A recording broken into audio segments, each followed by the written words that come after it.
Before we go change our blog avatar, we want to actually see that the site title and the tagline has changed. So in order to do that, we click right here so we can actually see what our blog looks like to the world, since it is available.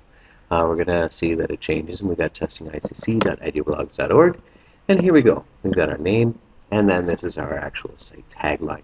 So I want to go back in.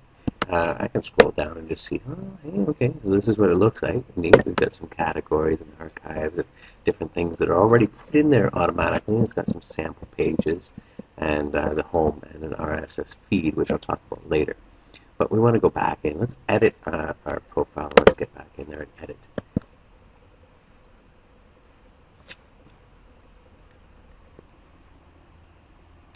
Okay, in this case, I want to actually edit my blog avatar. So I'm going to go in here, and I'm going to edit the blog avatar,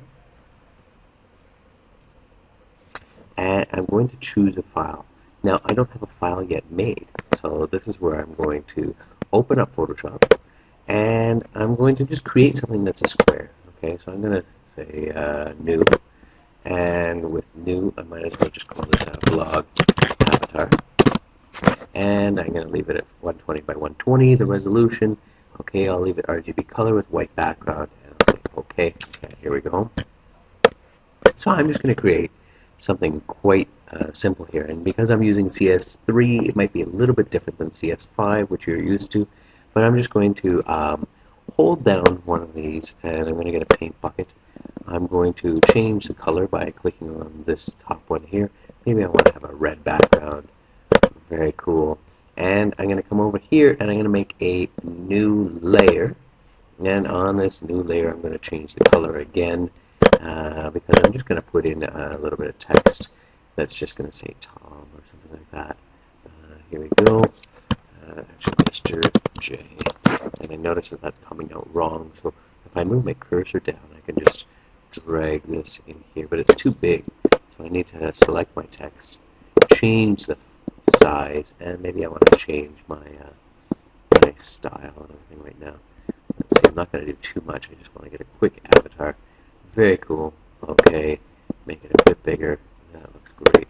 Okay, I think I need to change the color because it's just not showing up that well. Here we are. I say okay. I'm gonna go over here and I'm gonna move that up a little bit. Notice that it's snapping to the edge, so I'm going to turn that off. And I do that by go view and turn off the snap. And then I can move that a little bit. Great. Maybe I want to have a drop shadow, so I'm going to go layer style, drop shadow. And I just want to see what the drop shadow looks like. That looks pretty cool. I can make the opacity. I'm going to make the distance not too far. Spread more. Okay, cool. This is looking good. Mr. J. Here we go, and I want to just save this for the web because I'm going to upload it. I'm not doing a save or a save as. I'm actually saving it for the web. And in here I can see my before and my after. And before it's 42K and after it's 3.27K. And I'm just going to save it as a JPEG because I don't need transparency or anything. I'll talk about that in another thing. I'm going to say save right now. I'm going to say save onto the desktop. And I'm going to call this blog avatar and say save. Now I can shut this right down. And if I save this, what I'm actually saving is the PSD, but I don't need that in this case. I'll talk about PSDs and JPEGs, completely another thing. So I'm going to say no and shut that down. Now I'm ready to choose my file. And I'm going to go to the desktop where it was. And I'm going to scroll down and look for the blog avatar. There it is. I'm going to say open. And so then I'm going to say upload. I'll wait a moment. And hopefully that blog avatar is going to be there.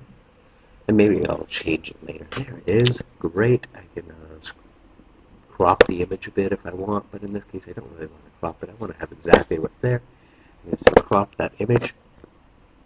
And it's going to just process, get it exactly the size that I want, and there we go. Good. All done.